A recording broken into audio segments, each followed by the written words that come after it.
ہے نا دین دشمن، وہ یہ چاہتے ہیں کہ ہم صحابہ کو برا بھلا کہیں تاکہ لوگ سمجھے دین ایسے ہی ہے۔ تو دین کو جنہوں نے چمکایا ہے تو اللہ نے ان کو چمکا دیا، اور یہی شان ہے جو بھی دین کے ساتھ جڑے گا اللہ اس کو چمکا دیں گے، جو قرآن سے جڑے گا اللہ اس کو چمکا دیں گے۔ یہ کپڑا ہے، آپ اس کو قرآن کا غلاف بنا دیں، پھر اس کو سینے سے لگاؤ گے، پھر اس کو چومو گے، کیوں جی یہ کیا بات ہوگی جی؟ یہ قرآن سے چمٹ گیا ہے۔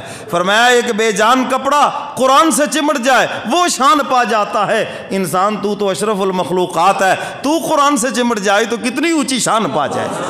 حضرات صحابہ اکرام قرآن سے جڑے، حضرات صحابہ اکرام صاحب قرآن سے جڑے ہیں، میرے کملی والے پیغمبر سے جڑے، حضور بھی اونچے ہیں، جو حضور سے جڑے وہ بھی اونچے ہیں۔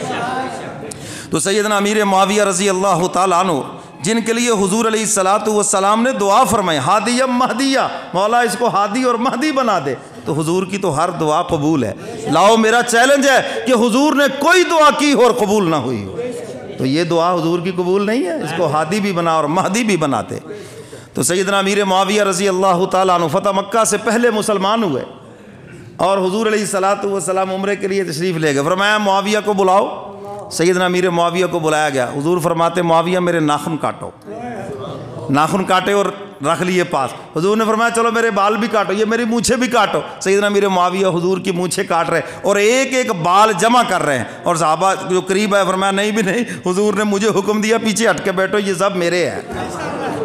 اللہ اکبر۔ حضور علیہ السلام نے شفقت میں سیدنا امیر معاویہ رضی اللہ تعالیٰ عنہ کو اپنا کرتا عطا فرمایا، اور آپ نے وصیت فرمائی، فرمایا مجھے اسی کرتے کے اندر دفن کرنا، اور وصیت فرمائی کہ یہ جو حضور کے ناخن ہیں یہ میرے ادھر یہاں پہ رکھ دینا، حضور علیہ السلام کے جو بال مبارک ہے سینے پہ رکھ دینا، میرے یہاں منہ کے اوپر رکھ دینا، میری نجات کے لیے کافی ہے۔ اور سیدنا امیر معاویہ رضی اللہ تعالیٰ عنہ، میرے محترم سامعین، 22